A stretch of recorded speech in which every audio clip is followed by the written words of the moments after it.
Olá, você que nos acompanha aqui pelo Notícias Agrícolas, a nossa equipe está hoje aqui no evento Top Farmers, no interior de São Paulo, aqui em Campinas, um evento promovido pelo Grupo Conecta.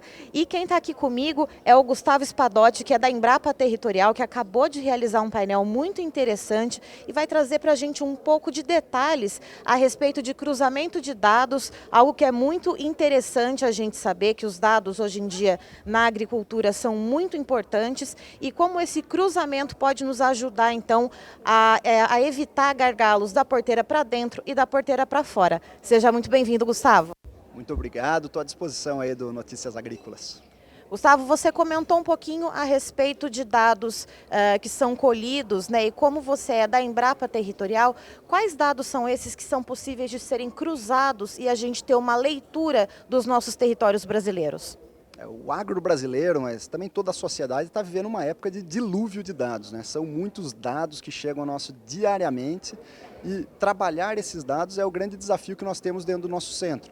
É transformar esses dados que estão dispersos em toda a sociedade, em inúmeros ministérios, dados oficiais compilados, transformar isso para um mesmo plano de informação para que eles possam ser cruzados dentro de bases territoriais para que a gente levante quais são os principais diagnósticos desse território e aí sim consiga apoiar a formulação de políticas públicas, políticas privadas, com foco no desenvolvimento territorial sustentável, levando a competitividade e a sustentabilidade para o produtor rural brasileiro. E essa compilação e cruzamento de dados também, Gustavo, é possível que auxilie, por exemplo, na criação de novas cultivares? Você comentou dos diferentes biomas brasileiros, que, por exemplo, no Cerrado, né, a gente não conseguia fazer muita coisa, no norte do país não se plantava soja e hoje a gente tem uma soja adaptada para ser plantada na região norte do Brasil. Como que esses dados podem também ajudar nessa questão de criação de novas cultivares e também de novas espécies de animais, como a gente pode dizer, né? Novos tipos de animais?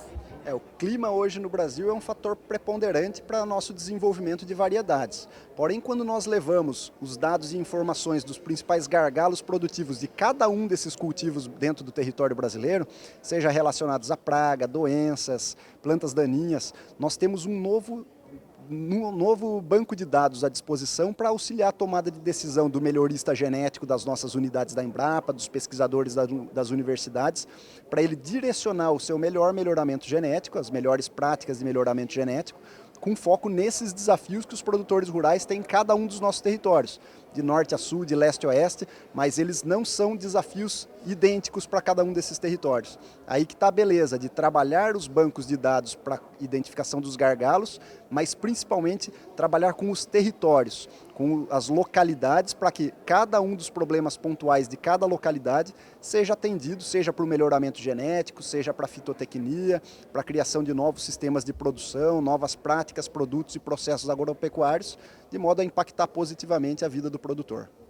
E, Gustavo, a gente ainda está repercutindo os acontecimentos da COP26, que foi realizada em Glasgow, na Escócia, e você trouxe dados muito interessantes a respeito da preservação aqui das terras brasileiras e principalmente da preservação promovida pelo produtor rural. Me fala mais um pouquinho disso, traga um pouco desses dados para o nosso espectador aqui do Notícias Agrícolas.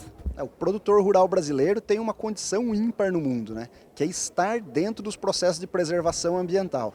Cumprindo a legislação vigente e mais o excedente de vegetação que ele tem dentro dos seus imóveis, ele preserva 1/3 do país. 33,2% do Brasil é preservado pelos produtores rurais dentro das suas propriedades. E isso é ímpar no mundo. Agora, como nós podemos valorizar isso e valorar para que o mundo reconheça esse esforço do produtor rural brasileiro e estar em equilíbrio entre produção e preservação?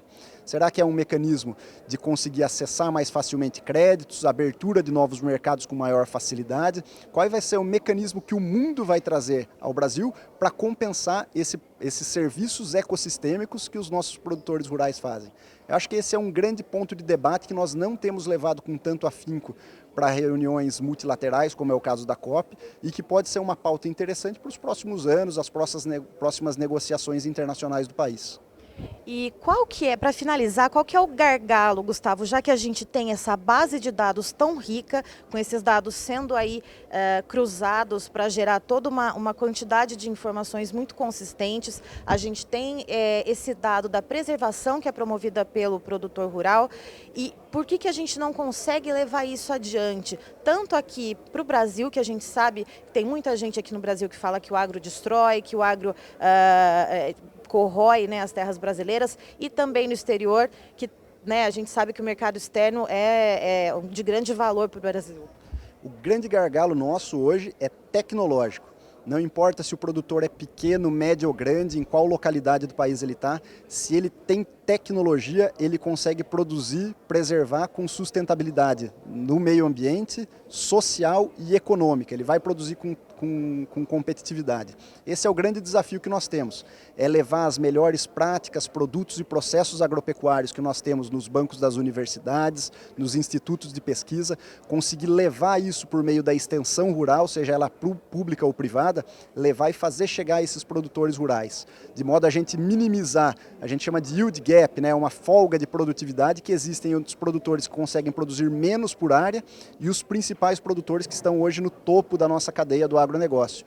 Reduzir essa amplitude de produtividade passa por levar as melhores tecnologias para o produtor, de modo a que ele produza cada vez mais com menos e utilize menos práticas que tenham algum dano ao meio ambiente, como é o caso das queimadas, do desmatamento.